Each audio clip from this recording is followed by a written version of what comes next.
School of vertical transportation BSVT ಆರಂಭಿಸಿರುವ ಕೋರ್ಸ್ಗಳಿಗೆ ರಾಜ್ಯದ ವಿಶ್ವೇಶ್ವರಯ್ಯ ತಾಂತ್ರಿಕ ವಿಶ್ವವಿದ್ಯಾಲಯ ಮಾನ್ಯತೆ ನೀಡಿದೆ ಎಂದು ಸಂಸ್ಥೆಯ ಸಂಚಾಲಕ ಬೆಂಗಳೂರಿನ ನಿವೃತ್ತ ಪೊಲೀಸ್ ಆಯುಕ್ತ ಭಾಸ್ಕರ್ ರಾವ್ ರವರು ಹೇಳಿದ್ದಾರೆ. ನಗರದಲ್ಲಿಂದು ಖಾಸಗಿ ಹೋಟೆಲ್ನಲ್ಲಿ ಪತ್ರಿಕಾಗೋಷ್ಠಿಯನ್ನು ಉದ್ದೇಶಿಸಿ ಮಾತನಾಡಿದ ಅವರು, BSVT ನೀಡುವ ಕೋರ್ಸ್ಗಳಿಗೆ ರಾಜ್ಯದ ವಿಶ್ವವಿದ್ಯಾಲಯ ಮಾನ್ಯತೆ ನೀಡಿದೆ.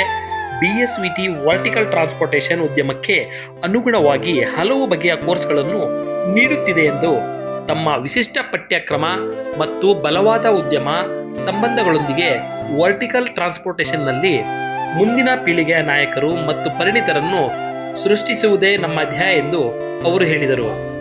ಈ ಸಂದರ್ಭದಲ್ಲಿ Bharat school of vertical transportation training private limited ವ್ಯವಸ್ಥಾಪಕ ನಿರ್ದೇಶಕ ಮುಷ್ತಾಕ್ ಅಹಮದ್, ಆಸಿಫ್ ಹಯಾತ್ ಸೇರಿದಂತೆ ಪ್ರಮುಖರು ಹಾಜರಿದ್ದರು.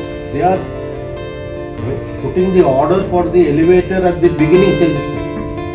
You don't need to actually you block all your money. So even your cash flows can be better if there is manpower at our level, at the technician level. If you see, I'm just talking at a higher level. India is now going to will soon be the fourth largest economy in the world. Am I right? We are already the fifth. And as we grow in terms of economy, normally what happens is cities and buildings and they will start improving the existing infrastructure, start coming into what we call in the industry modernization.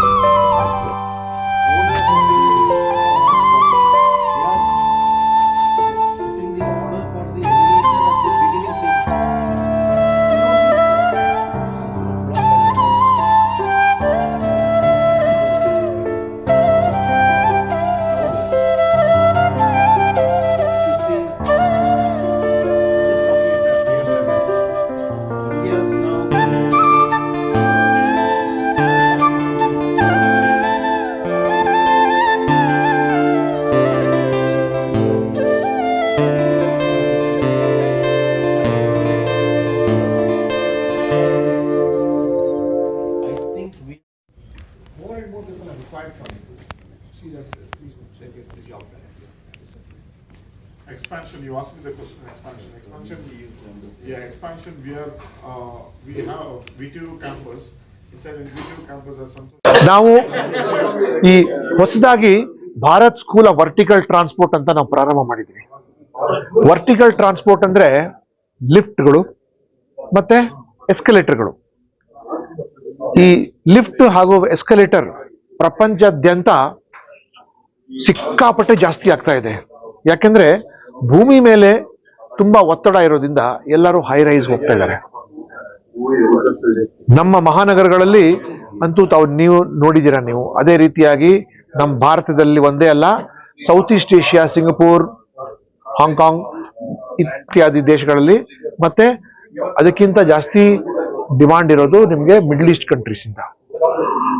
ಅಲ್ಲಿಂದ ನನ್ನ ಹತ್ರ ಕೆಲವರು ಬಂದಿದ್ರು, ಸಂತೋಷ್ ಇತ್ಯಾದಿಗಳು ಬಂದ್ಬಿಟ್ಟು ನಮ್ಗೆ ಹುಡುಗರು ಬೇಕು ಲಿಫ್ಟ್ ಆಪರೇಟ್ ಮಾಡುವಂತ ಇತ್ಯಾದಿಗಳು. ಸೊ ನಾವಿಲ್ಲಿ ಕುಳಿತುಕೊಂಡು ಯೋಚನೆ ಮಾಡುವಾಗ ನಾವೇ ಯಾಕೆ ಒಂದು ಶಾಲೆ ಶುರು ಮಾಡಬಾರ್ದು ಅಂತ. ಸೊ ನಾವು ಒಂದು Bharat school of vertical transport ಅಲ್ಲಿ ಕಂಪ್ಲೀಟ್ ಆಗಿ ಲಿಫ್ಟ್ ಯಾವ ರೀತಿ ಇನ್ಸ್ಟಾಲ್ ಮಾಡಬೇಕು, ಮ್ಯಾನುಫ್ಯಾಕ್ಚರ್ ಆಗಬೇಕು, ಇನ್ಸ್ಟಾಲೇಷನ್ ಯಾವ ರೀತಿ ಇರಬೇಕು, ಮೇಂಟೆನೆನ್ಸ್ ಯಾವ ರೀತಿ ಇರಬೇಕು ಅನ್ನೋದ್ರ ಬಗ್ಗೆ ನಾವು ತರಬೇತಿ ಪ್ರಾರಂಭ ಮಾಡ್ತಾ ಇದ್ವಿ. ಇದು ಇಡೀ ಭಾರತದಲ್ಲಿ ಯಾವ ಇನ್ಸ್ಟಿಟ್ಯೂಷನ್ ಕೂಡ ಇಲ್ಲ. ಲಿಫ್ಟ್ ಅಂದ್ರೆ ಇದುವರೆಗೂ ಕೇವಲ ನಮ್ಗೆ ಮೆಕ್ಯಾನಿಕಲ್ ಇಂಜಿನಿಯರ್ಸ್ ಇರಲಿ, ಎಲೆಕ್ಟ್ರಿಕಲ್ ಇಂಜಿನಿಯರ್ಸ್ ಇರಲಿ, ಎಲೆಕ್ಟ್ರಾನಿಕ್ ಇಂಜಿನಿಯರ್ಸ್ ಇರಲಿ, ಕಂಪ್ಯೂಟರ್ ಇಂಜಿನಿಯರ್ಸ್ ಇರಲಿ, ಮೆಕ್ಯಾಟ್ರಾನಿಕ್ಸ್ ಇಂಜಿನಿಯರ್ಸ್ ಅಂತವ್ರಿಗೆ ಮಾತ್ರ ಸೇರಿಸಿ ಈ ಇಂಡಸ್ಟ್ರಿ ಒಳಗೆ ಇಟ್ಕೊಳ್ತಾ ಇದ್ವಿ. ಆದ್ರೆ ಈಗ ನಮ್ಮ ಜೊತೆ ಅಂತಾರಾಷ್ಟ್ರೀಯ ತಜ್ಞರೊಬ್ಬರಿದ್ದಾರೆ, ಆನಂದ್ ಸಿವನ್ ಅಂತ. ಅವರು ದುಬೈ ಒಳಗಿರೋ ಅತ್ಯಂತ ಗಗನಗೆ ಮುಟ್ಟುವಂತ ಬಿಲ್ಡಿಂಗ್ಗಳ ಲಿಫ್ಟ್ ಇತ್ಯಾದಿಗಳು ಇದೆಲ್ಲ ಅದರ ನಿರ್ಮಾಣ ಮಾಡ್ತಾ ಇರೋದು ಅವರು. ಮತ್ತೆ ಅವ್ರ ಜೊತೆ ಸಂತೋಷ್ ಅಂತ.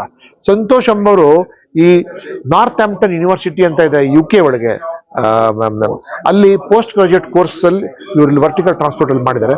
ಸೊ ಅದು ಪೋಸ್ಟ್ ಗ್ರಾಜುಯೇಟ್ ಕೋರ್ಸ್ ಇದೆ. ಪ್ರಪ್ರಥಮವಾಗಿ ನನಗನ್ಸುತ್ತೆ ಎಲ್ಲೂ ನಾವು ಲಿಫ್ಟ್ ಇಂಡಸ್ಟ್ರಿಯಲ್ಲಿ ಮಾತನಾಡುವಾಗ ಇಡೀ ಜಗತ್ತಿನಲ್ಲೇ ಈ ಅಂಡರ್ ಗ್ರಾಜುಯೇಟ್ ಲೆವೆಲ್ ಅಲ್ಲಿ ಲಿಫ್ಟ್ ಟೆಕ್ನಾಲಜಿ ಬಗ್ಗೆ ಯಾವ ಕೋರ್ಸ್ ಇಲ್ಲ. ನಾವು 4 ತರ ಕೋರ್ಸ್ ಮಾಡ್ತಾ ಇದೀವಿ. ಒಂದು ಸರ್ಟಿಫಿಕೇಟ್ ಕೋರ್ಸ್ ಅಂದ್ರೆ ಲಿಫ್ಟ್ ಬಗ್ಗೆ ಕೇವಲ ಪರಿಚಯ ಕೊಡುವಂಥದ್ದು. ಇದು ಪ್ರೈವೇಟ್ ಸೆಕ್ಯೂರಿಟಿನವ್ರಿಗೆ, ಅಪಾರ್ಟ್ಮೆಂಟ್ ಓನರ್ಸ್ನವ್ರಿಗೆ, ಫೈರ್ ಸರ್ವಿಸಸ್ ಪರ್ಸನಲ್ ಅವ್ರಿಗೆ ಲಿಫ್ಟ್ ಅಲ್ಲಿ ಸಿಗಾಕೊಂಡ್ಬಿಟ್ರೆ ಲಿಫ್ಟ್ ಇಂದ ಯಾವ ರೀತಿ ಹೊರಗಡೆ ಬರುವುದು. 2ನೇ course diploma in lift vertical transportation engineering. ಇದು ಲಿಫ್ಟ್ ಯಾವ ರೀತಿ ಇನ್ಸ್ಟಾಲ್ ಮಾಡಬೇಕು, ಯಾವ ರೀತಿ ಮೇಂಟೈನ್ ಮಾಡಬೇಕು ಇತ್ಯಾದಿಗಳನ್ನು. ಇದ್ರ ಬಗ್ಗೆ ಅವ್ರಿಗೆ ಒಂದು 3 year ಕೋರ್ಸ್ ಅದನ್ನ ಮಾಡ್ತಾ ಇದ್ದಾರೆ. ನೆಕ್ಸ್ಟ್ ಕೋರ್ಸ್ ಇರೋದು ಅಪ್ಸ್ಕಿಲಿಂಗ್ ಕೋರ್ಸ್. ಅಂದ್ರೆ ಈಗಾಗಲೇ ಸುಮಾರು ಜನ ಕೆಲಸ ಮಾಡ್ತಾ ಇದ್ದಾರೆ ಈ ವರ್ಟಿಕಲ್ ಟ್ರಾನ್ಸ್ಪೋರ್ಟೇಷನ್ ಇಂಡಸ್ಟ್ರಿ. ಅವರನ್ನು ಕರೆಸ್ಬಿಟ್ಟು we are going to upskill them and tell them lift ಅಂದ್ರೆ ಭಾರತದಲ್ಲಿ ಎಲ್ಲಾ ಅಂತಾರಾಷ್ಟ್ರೀಯ ಲಿಫ್ಟ್ಗಳೇ ಇಲ್ಲಿ ಕೆಲಸ ಮಾಡ್ತಾ ಇದ್ದಾರೆ. ಓಟಿಸ್ ಇರ್ಲಿ, ಕೋನೆ, ಜಾನ್ಸನ್, ಶಿಂಡ್ಲರ್, ಮಿತ್ಸುಬಿಶಿ, ಹಿತಾಚಿ, ಆಮೇಲೆ ಆಲ್ ಎಲ್ಲ ಲಿಫ್ಟ್ಗಳು. ಬಟ್ ಏನಂದ್ರೆ ನಮ್ಮ ಹತ್ರ ಟ್ರೈನ್ಡ್ ಪರ್ಸನಲ್ ಲಿಫ್ಟ್ ಆಪರೇಟ್ ಮಾಡೋರು ಯಾರು ಇಲ್ಲ. ನಮ್ ಬಂದಿರೋ ಮಾಹಿತಿ ಪ್ರಕಾರ ಸುಮಾರು ಬಿಲ್ಡಿಂಗ್ ಗಳಲ್ಲಿ ಫಸ್ಟ್ ಲಿಫ್ಟ್ ಅವ್ರು ಕಮಿಟ್ಮೆಂಟ್ ಕೊಟ್ಬಿಡ್ತಾರೆ. ಯಾಕಂದ್ರೆ ಲಿಫ್ಟ್ ಇಂಜಿನಿಯರ್, ಲಿಫ್ಟ್ ಇನ್ಸ್ಟಾಲೇಷನ್ ಯಾರು ಸಿಗೋದಿಲ್ಲ. ಸೊ ನಾವು ಮೊನ್ನೆ ತಾನೇ ಪ್ರಾರಂಭ ಮಾಡಿ ಒಂದು ಟೆಕ್ನಿಕಲ್ ಆಗಿ ಒಂದು 100 ಜನಕ್ಕೆ ತಗೊಂಡು 100 ಜನಕ್ಕೂ ಈ ಓಟಿಸ್ ಕೆಲಸಕ್ಕೆ ತಗೊಂಡ್ಬಿಟ್ರು. ಮತ್ತಿನ್ನು ಕೋರ್ಸ್ ಕೂಡ ಕಂಪ್ಲೀಟ್ ಆಗಿಲ್ಲ. ಅದೇ ನಮೂನೆ ನಮ್ಮ ಮುಖ್ಯ ಉದ್ದೇಶ ಇರೋದು ಟು ಕ್ರಿಯೇಟ್ ಜಾಬ್ಸ್ ಎಷ್ಟು ನೌಕರಿಗಳು ಸೃಷ್ಟಿ ಮಾಡಕ್ಕಾಗತ್ತೆ. ಮತ್ತೆ ನಾವು ಸ್ಕಿಲ್ ಇಂಡಿಯಾ ಇಂದ ಕೂಡ ನಾವು ರಿಜಿಸ್ಟರ್ ಆಗಿದ್ದೀವಿ. BTU ಜೊತೆ ಒಪ್ಪಂದ ಮಾಡ್ಕೊಂಡಿದ್ದೀವಿ ಅಂಡರ್ ಗ್ರಾಜುಯೇಟ್ ಕೋರ್ಸ್ ಮತ್ತೆ ಪೋಸ್ಟ್ ಗ್ರಾಜುಯೇಟ್ ಕೋರ್ಸ್ ಮಾಡಕ್ಕೆ. ಮತ್ತೆ ನಮ್ಮ application is here with department of technical education for certificate course and diploma course ಒಳಗೆ. So duration of the course ಬಗ್ಗೆ ಹೇಳ್ತಾರೆ. The course is 1 year for the certification course, and for the diploma course it will be for 2 years.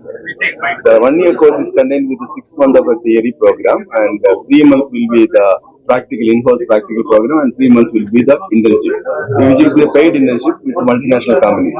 We are associated with all the multinational companies in India and abroad, so we will be in a position to place them, and immediately after the employment they can able to, first they can able to start the employment immediately with any of the multinational companies. As earlier we mentioned, we are also having a lot of opening in the subcontracting companies, but we prefer to set them in a multinational companies in the initial stage. So we are also looking for something around nearly 1 lakh employment as soon as possible. Actually, that depends on the demand in the market. That is what we are thinking. What is the fee structure of? Fees is currently 96,000 rupees, including GST for 1 year, which including for all the study material and everything. PG will be additional. Elevator, escalator, आपको तो lift और elevator का एक school, training school शुरू किया हुआ है. वो भी इंडिया पहला स्कूल है. अभी जो मिडिल ईस्ट में जिधर भी बाहर कंट्री जाना है तो आपको स्किल्ड होना पड़ेगा. ये एक सेक्टर में, एक लिफ्ट और एलिवेटर सेक्टर में आपको स्किल्ड वर्कर्स चाहिए. अगर बाहर कंट्री में जाके काम करना तो वो करने के लिए आपको इधर से एक ट्रेनिंग कोर्स शुरू करना होगा. वो ट्रेनिंग कोर्स एफिलिएटेड है VTU से एफिलिएटेड है. VTU का कैंपस के अंदर भी एफिलिएटेड है. हमारा फैसिलिटीज VTU के अंदर फैसिलिटीज भी अवेलेबल है. ये कोर्स 1 year का कोर्स है, 1 साल का कोर्स है. उसमें 6 महीना कोर्स है, 3 महीना प्रैक्टिकल है और 3 महीने की इंटर्नशिप है. वो इंटर्नशिप पेड इंटर्नशिप है. वो भी जितना भी इधर बड़ा कंपनी है, उधर MNC कंपनीज जैसे ओटिस, कोनी, शिंडलर, उधर ही हम लोग उनसे टाई अप हैं, क्योंकि हमारा इंटर्नशिप स्टाफ उधर जाके इंटर्नशिप कोर्स करेगा. और उसके बाद हम लोग का कैंपस इंटरव्यू है. बाहर से कंपनीज आएगा और स्टाफ को उधर अपॉइंट करेगा. 1 साल का बाद हम लोग सर्टिफिकेट करेगा. सर्टिफिकेट में VTU का सर्टिफिकेशन रहेगा. जॉब प्लेसमेंट इसके लिए बोल रहा हूँ. तो हमारा 1 साल का बाद वी आर गिविंग 100% प्लेसमेंट. वो placement is will be done in our campus. हमारा कैंपस के अंदर ही प्लेसमेंट हो जाएगा 1 साल का. सिलेक्शन सैलरी स्टार्ट होते हैं 60,000 से 1 लाख तक. इंडिया में हो तो 40 से 60 तक. बाहर का कंट्री आपको मालूम है तो करेंसी रेट के हिसाब से वो थोड़ा 1 लाख 60,000 से 1 लाख तक सैलरी का स्टार्टिंग. वो भी उधर भी एक कैरियर है. उधर पहले टेक्नीशियन सीनियर टेक्नीशियन हो जाएगा, उसके बाद सीनियर टेक्नीशियन, उसके बाद प्रोजेक्ट सुपरवाइजर, उसके बाद प्रोजेक्ट मैनेजर तक आ जाएगा। तो उनका सैलरी वैसे double triple One of the highest salary paid industry. Criteria second अभी 12th पास होना जरूरी है हमारे लिए, ITI पास होना जरूरी है, ये दोनों इम्पोर्टेंट है। 1 साल का एज फैक्टर 18 to 30 है, 35 है, क्योंकि 35 का बाद दुबई में क्या होता है यंग जनरेशन के लिए 18 to 35। Bharat School of Vertical Transport, it's a innovative and first kind of it's a first in kind of thing in India. India में पहले बार बनाया है। Nowhere, because this sector I had my past experience है, बोलो मैं ये sector untouched है, government में भी नहीं है, कहीं भी नहीं है, अनऑर्गेनाइज्ड है, अनटच्ड है। There is no regulations, in full scale regulations भी नहीं है इसमें। थोड़ा बहुत रेगुलेशन है in patches here and there. So now all of you know there is huge demand for vertical space पहले मैं बोलता हूँ, because sites are not there, housing के लिए प्रॉब्लम है, इंफ्रास्ट्रक्चर के लिए प्रॉब्लम है।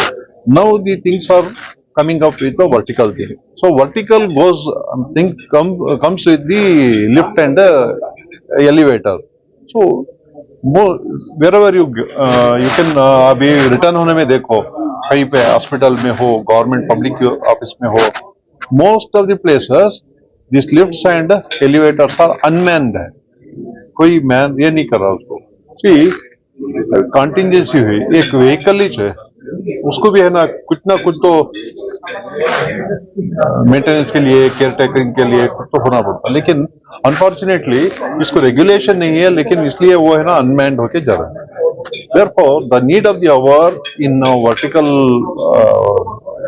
transport is a trained and a skilled professionals. Now, this kind of school will throw up a lot of opportunity to the youth to come up, because this not required you should have PCMB or background or technical background. 75% So of ITI professional or polytechnic completed and completed or PU completed, maybe even commerce PU commerce or PU. arts PU, they can come and join this, and this will give huge opportunity for employment, especially for the youth in India, outside India. Therefore, I congratulate to Mr. Santosh for having introduced this thing. Okay, thank you.